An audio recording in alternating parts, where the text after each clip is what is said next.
नमस्कार। प्रभात खबर के digital platform पर आपका स्वागत है। आज हेल्थ इज़ वेल्थ के इस अंक में हम बात करेंगे हृदय रोग पर। हृदय रोग एक बढ़ती बीमारी हो गई है। ये एक गंभीर बीमारी भी हो गई है।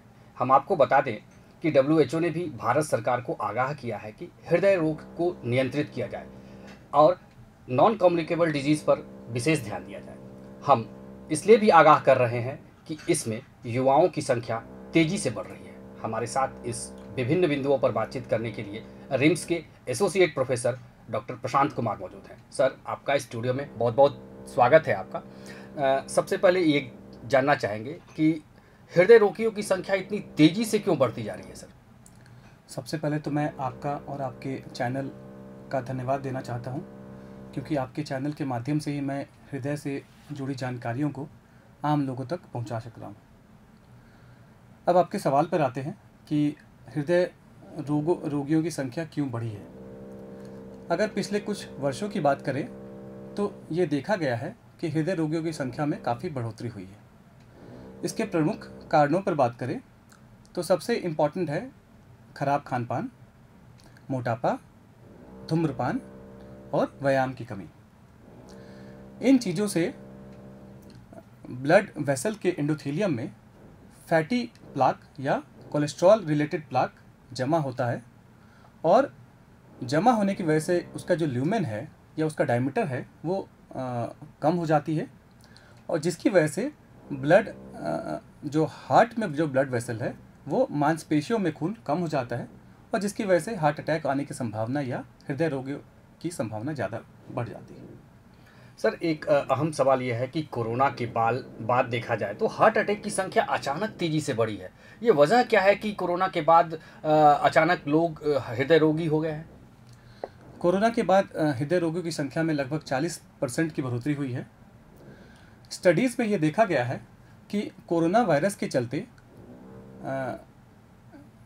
ब्लड वेसल के एंडोथेलियम में सूजन हो जाता है, और उस सूजन के चलते वहाँ कोलेस्ट्रॉल प्लाक और प्लेटलेट का डिपोजिशन नॉर्मल लोगों की तुलना में ज़्यादा हो जाती है, जिसकी वजह से ब्लड गाढ़ा होने की संभावना या क्लॉटिंग जिसे कहते हैं, क्लॉटिंग होने की संभावना ज़्यादा हो जाती है।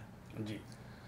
दूसरा एक रीज़न है कि जो वायरस के चलते जो शरीर में चेंजेस या बदलाव होते हैं, उन बदलाव के चलते हार्ट मसल्स में सूजन होता है और ये डायरेक्टली हार्ट मसल्स को कमज़ोर कर देते हैं, जिसकी वजह से कार्डियोमायोपैथी या हार्ट का साइज़ बड़ा होना या फिर हार्ट का जो पंपिंग होता है, इफेक्टिव पंपिंग, वो कम होने की संभावना होती है, जिसकी वजह से लोगों को सांस फूलने में, लेने में दिक्कत या फिर पाल्पिटेशन या धड़कन बढ़ने की संभावना ज़्यादा पाई गई है। जी सर, एक और जो बड़ा अजीब घटनाएं देश दुनिया में भी सुनने को मिली है और देखने में भी आ रहा है कि कोई लोग जिम कर रहा है, गिर जा रहा है, हार्ट अटैक हो जा रहा है। कोई शादी की पार्टी में डांस कर रहा है, गिर जा रहा है, हार्ट अटैक हो जा रहा है, मर जा रहा है।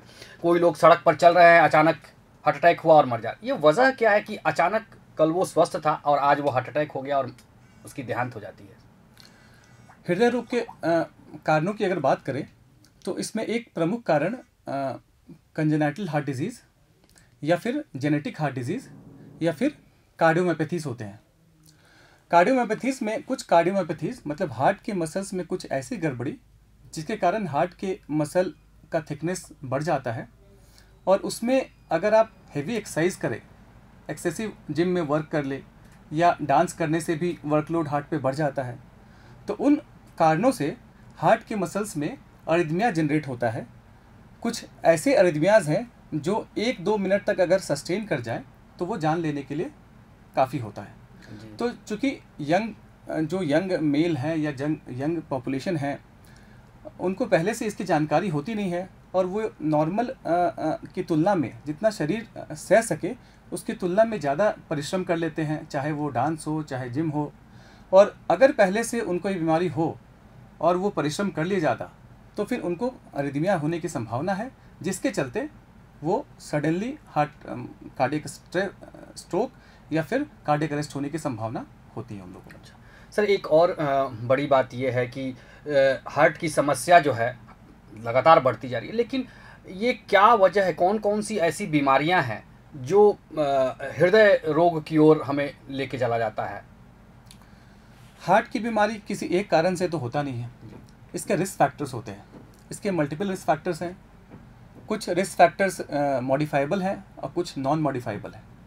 मॉडिफाइबल रिस्क फैक्टर्स में अगर बात करें तो जो हमने पहले डिस्कस किया, जिन्हें हम रोक सकते हैं, उसमें सबसे इम्पॉर्टेंट है खराब खान पान, व्यायाम ना करना, स्मोकिंग या फिर कोलेस्ट्रॉल का बढ़ना, डायबिटीज़ मेलाइटिस या फिर हाइपरटेंशन। ये रिस्क फैक्टर्स ऐसे हैं जो आप उम्र बढ़ने के साथ साथ एक्वायर करते हैं और इसे हम कुछ हद तक मॉडिफाई कर सकते हैं। कुछ रिस्क फैक्टर्स ऐसे होते हैं जिनको मॉडिफाई नहीं कर सकते हैं, जैसे जेनेटिक, मेल फीमेल रेशो। तो ये चीज़ें ऐसी हैं जो हमारी जीन्स में आती हैं, उसे हम रोक नहीं सकते हैं। लेकिन जिन्हें हम रोक सकते हैं, कम से कम उन रिस्क फैक्टर्स को अगर कंट्रोल किया जाए, जैसे अगर डायबिटीज़ है तो समय पे डायबिटीज़ की दवा लेना, उसे कंट्रोल लेवल पे रखना। अगर ब्लड प्रेशर है तो ब्लड प्रेशर की दवाइयों का रेगुलर सेवन करना, उसे एक लिमिट पे रखना। कोलेस्ट्रॉल है तो कोलेस्ट्रॉल के लेवल को कंट्रोल रखना, समय समय पर जांच कराना, जैसा विशेषज्ञ कहते हैं उस इंटरवल पर जांच कराना। तो और स्मोकिंग अगर आपको लत है तो स्मोकिंग को पूरी तरह से छोड़ दें, बिकॉज ये हार्ट के लिए बहुत ही खतरनाक है। तो ये रिस्क फैक्टर्स हैं जिन्हें हम अगर जान लें और इसको रोक सकें तो काफ़ी हद तक हम हार्ट की बीमारियों को रोकने में सक्सेसफुल हो पाएंगे। जैसा कि डॉक्टर साहब आपने बताया कि जन्मजात भी हार्ट की बीमारियां होती हैं, तो वो जन्मजात की हार्ट की बीमारी एक सामान्य आदमी कैसे वो अपने बच्चे में देखे कि वो उसको हार्ट की डिजीज़ है, तो वो उसके बारे में थोड़ा सा।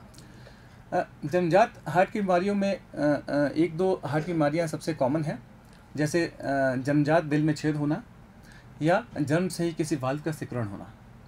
अगर जन्मजात दिल में छेद हैं तो लोगों को दो टाइप के वो दिल में छेद की बीमारियां होती हैं, एक जिसमें शरीर का रंग नीला पड़ जाता है और एक जिसमें शरीर का रंग नीला नहीं पड़ता है लेकिन उनको बार बार सर्दी खांसी पकड़ने की संभावना होती है। तो अगर आपके बच्चों में रोते समय शरीर का रंग नीला पड़ रहा हो, जीभ या होंठ नीला पड़ रहा हो और नॉर्मल बच्चों की तुलना में ज़्यादा अगर रो रहा हो तो फिर तुरंत ही नज़दीकी कार्डियोलॉजिस्ट या हृदय रोग विशेषज्ञ से संपर्क करें। और दूसरा टाइप जो हमने अभी डिस्कस किया कि अगर आपका बच्चा बार बार सर्दी खांसी की बीमारियों से जूझ रहा है, तुरंत सर्दी खांसी हो जा रही है, दूध पीते समय अगर माथे पे पसीना आ रहा है, तो ये भी एक हृदय रोग के लक्षण है जो कि बच्चा अपने से बोल नहीं सकता। तो अगर ये लक्षण आप अगर बच्चों में देखें तो तुरंत ही हृदय रोग विशेषज्ञ से संपर्क करें, जिसके बाद उसके आगे का इन्वेस्टिगेशन जो हो पाए और सटीक डायग्नोसिस पकड़ा जाए। सर, हृदय रोग की चुनौतियाँ क्या क्या है? एक तो पूरा एस्पेक्ट जानना चाहेंगे हम लोग कि देश में क्या सिनेरियो है और अपने झारखंड में क्या स्थिति है इसकी।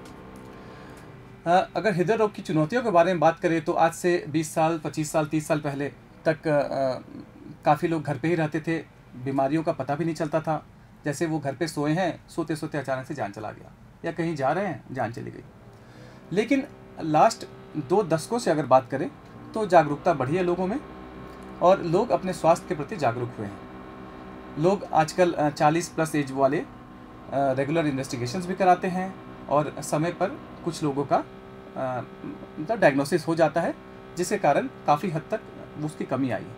लेकिन अगर ओवरऑल बात करें तो हृदय रोगियों की संख्या में काफ़ी बढ़ोतरी हुई है और ख़ासकर कोरोना काल की बात करें तो हमारे झारखंड में ग्रामीण इलाकों में चूँकि जागरूकता की कमी है, तो कई बार लोग सीने में दर्द को गैस का दर्द समझकर अपने सिम्टम को या जो तकलीफ़ होती है उसको इग्नोर कर देते थे।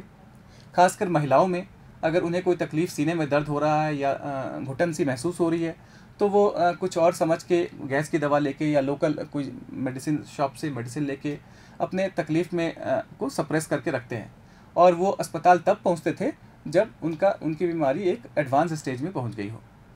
लेकिन इसमें भी बहुत हद तक हम लोगों को जागरूक करने में सफल हुए हैं और आजकल पहले की तुलना में ग्रामीण इलाकों में भी बहुत जागरूकता हुई है हृदय रोग के बारे में, और लोग थोड़ी भी शिकायत हो तो लगभग पहले की तुलना में 40% लोग समय से हार्ट की बीमारी को लेकर अस्पताल में पहुंच रहे हैं।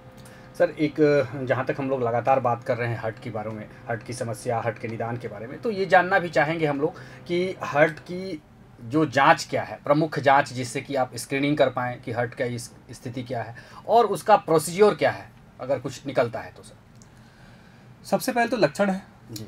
लक्षणों की बात करें तो सीने में दर्द होना, सीने में भारीपन होना, धड़कन का बढ़ना या सांस फूलने की समस्या, ये 3 प्रमुख लक्षण हैं जो कि हृदय रोगियों को हो सकता है।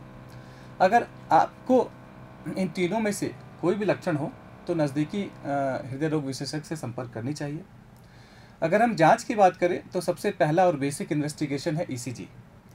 ईसीजी कराकर हमें एक बेसिक आइडिया लगता है कि आखिर उनका रिदम क्या है, धड़कन कैसा है, धड़कन रेगुलर है या इरेगुलर है, चेंबर का डायलिटेशन किसी चेंबर का है या नहीं है, और कोई बड़ा हार्ट का अटैक हुआ है कि नहीं। अगर ईसीजी में कोई डाउट हो तो फिर हम इकोकार्डियोग्राफी करते हैं। इकोकार्डियोग्राफी से हमें हार्ट के स्ट्रक्चर के बारे में पता लगता है कि हार्ट का वाल्व्स कैसे काम कर रहा है, हार्ट की जो मसल्स हैं, मांसपेशियां हैं, उनका पावर कितना है, उनकी ताकत कितनी है, और कोई अगर रीसेंट हार्ट का अटैक या पुराना हार्ट का अटैक होता है तो भी वो इकोकार्डियोग्राफी में हम पता कर पाते हैं।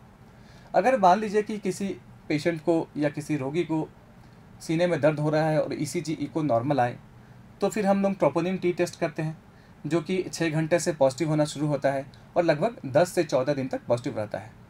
तो उससे भी कुछ आइडिया लगता है हमें कि कुछ मसल्स में इंजरी हुआ है कि नहीं, जिसके कारण ट्रोपोनिन का पॉजिटिव होना इंडिकेट करता है। अगर इन तीनों टेस्ट में कुछ पाया नहीं गया, तीनों टेस्ट नॉर्मल हुए, तो फिर हम ट्रेडमिल टेस्ट कराते हैं। ट्रेडमिल टेस्ट में एक मशीन पे हम पेशेंट को चलने बोलते हैं तेज़ी से, उनका स्पीड फिक्स होता है और उसमें कुछ प्रोटोकॉल्स हैं, वो प्रोटोकॉल फॉलो करते हुए हम ये देखते हैं कि मरीज को उस टेस्ट करने में कोई परेशानी हो रही है कि नहीं, या फिर उस टेस्ट के दौरान कोई चेंजेस आ रहे हैं कि नहीं ईसीजी में। अगर इन चारों जांचों में कुछ गड़बड़ी आती है तो फिर हम कोरोनरी एंजियोग्राफी के लिए एडवाइस करते हैं। अगर चारों में कुछ गड़बड़ी नहीं आती है तो फिर हम पेशेंट को एक रेगुलर इंटरवल पे फॉलो अप करने बोलते हैं जी। और कोरोनरी एंजियोग्राफी की जहाँ तक बात करें तो आजकल लोगों को बहुत हद तक इसकी जानकारी हो गई है। ये बहुत ही सिंपल और आसान टेस्ट है। इसमें एक धमनी के द्वारा सुई के माध्यम से हार्ट के ब्लड वेसल्स में हम जाकर वहाँ कॉन्ट्रास्ट इंजेक्ट कर उसकी सारी रूट को पता कर लेते हैं कि आर्टरीज में ब्लॉकेज है कि नहीं, ब्लॉकेज है तो ब्लॉकेज का परसेंटेज कितना है, और अगर परसेंटेज 70% या उससे ऊपर हो तो फिर उसमें इंटरवेंशन करने की आवश्यकता है, या इंटरवेंशन में कौन से टाइप का इंटरवेंशन करना है, एंजियोप्लास्टी करना है या बाईपास सर्जरी करनी है, वो एंजियोग्राफी के रिपोर्ट के अनुसार से ही हम लोग डिसाइड करते हैं जी। आपने बताया कि प्रमुख जांच क्या है, लेकिन एक ग्रामीण इलाका में अगर किसी व्यक्ति को ये लक्षण मिला और उसको शहर के अस्पताल में आना पड़ता, तो कोई गोल्डन आवर है क्या जिसमें व्यक्ति अगर इस समय में, अगर निर्धारित समय में पहुंच जाए तो उसकी जान बच जाए? बिल्कुल। अगर ग्रामीण इलाकों में किसी पेशेंट को अगर चेस्ट पेन होता है तो तुरंत ही नज़दीकी प्राइमरी हेल्थ सेंटर या फिर CHC में जाएं। वहाँ पर जाके ECG की फैसिलिटी तो आजकल सारी जगह पर उपलब्ध है, तुरंत ही जाकर ECG कराएं। और अगर आपका चेस्ट पेन और ECG होने में अगर कोई हार्ट की बीमारी का डायग्नोसिस या पता चलता है तो 10 से 12 घंटा के पीरियड को गोल्डन आवर बोलते हैं। उस पीरियड में हम पेशेंट को थ्रोम्बोलाइज कर सकते हैं। थ्रोम्बोलिसिस एक प्रोसेस होता है जो कि किसी भी पेरिफेरी सेंटर पे किया जा सकता है। ब्लड पतला करने का इंजेक्शन होता है, उसे 2-3 टाइप के इंजेक्शन होते हैं, वो ईजिली अवेलेबल होते हैं, और अगर समय पर थ्रोम्बोलिसिस कर दिया जाए तो फिर 50% लोगों की जान को हम बचा सकते हैं। हार्ट में कहा जाता है टाइम इज़ मसल, मतलब इसमें एक मिनट इम्पॉर्टेंट होता है, बिकॉज एक मिनट की देरी आपके मसल को डैमेज कर रही है और उसे कमज़ोर बना रही है। तो कभी भी आपको चेस्ट पेन हो या सांस फूले तो तुरंत ही नज़दीकी सेंटर में जाएं और अपना ECG तुरंत कराएं, ताकि बीमारी का सही समय पर पता चल सके और सही समय पर उसका इलाज हो सके। सही। आपने डॉक्टर साहब बताया कि जैसे लक्षण है, कौन कौन सी बीमारी है, कौन कौन से प्रोसीज्योर है, लेकिन हम ये जानना चाहें कि अगर हमें इन बीमारियों से बचना है, हृदय रोग से बचना है, तो हमारी जीवन शैली कैसी होनी चाहिए, हमारा लाइफस्टाइल क्या हो, हमारा खान पान कैसा हो, जिससे हम इन बीमारियों से बचे रहें? बिल्कुल। जैसा कि सबसे प्रमुख कारणों में सबसे पहला जीवन शैली की ही चर्चा हुई थी जी। तो जीवन शैली में आपको 40 मिनट ब्रिस्क वॉक अपने प्रतिदिन के रूटीन में से आप अपने लिए 40 मिनट का समय निकालें और ब्रिस्क वॉक करें। 40 मिनट का ब्रिस्क वॉक सफिशिएंट होता है आपके हार्ट को हेल्दी रखने के लिए। दूसरा, अगर आपको धूम्रपान की लत है तो उसे तुरंत ही बंद कर दें। खान पान में फैटी डाइट और जो फास्ट फूड होते हैं उनसे काफ़ी हद तक परहेज़ रखने की ज़रूरत है। बिकॉज वो हमारे हार्ट के लिए हेल्दी नहीं है। और रेगुलर एक्सरसाइज के अलावा रेगुलर योगा, अपने अगर आपको रिस्क फैक्टर साथ में है जैसे हाइपरटेंशन, ब्लड कोलेस्ट्रॉल का बढ़ना और शुगर है, तो उन्हें एक लेवल तक कंट्रोल रखें जिससे कि आपके हार्ट सुरक्षित रहे। सर, हमारे प्रभातखबर.com के श्रोताओं को, दर्शकों को आप क्या संदेश देना चाहते हैं कि आप बता पाएँ?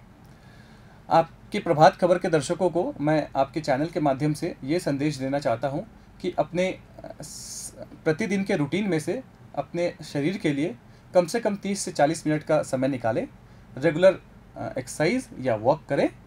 और अगर आपको एसोसिएटेड रिस्क फैक्टर्स हैं जिसकी चर्चा अभी हुई है, जैसे blood pressure, blood sugar, cholesterol, तो इसे एक लेवल तक कंट्रोल रखें। और अगर आपको धूम्रपान की शिकायत है, धूम्रपान करने की आदत है, तो इसे कम्प्लीटली बंद कर दें जिससे कि आपका हार्ट सुरक्षित रहे और आपका परिवार सुरक्षित रह सके। तो देखा कि आपने कि डॉक्टर साहब ने हृदय रोग से संबंधित कितनी सटीक और कितनी महत्वपूर्ण जानकारी दी। उन्होंने बताया कि हृदय रोग का सबसे प्रमुख कारण है असंतुलित जीवन शैली, अनियंत्रित खान पान और अपनी लाइफस्टाइल में परिवर्तन। तो अगले अंक में हम फिर एक नई बीमारी के बारे में किसी विशेषज्ञ डॉक्टर के साथ आपके पास उपस्थित होंगे। तब तक के लिए बहुत बहुत धन्यवाद। प्रभातखबर.com, विश्वास वही, रफ्तार नहीं।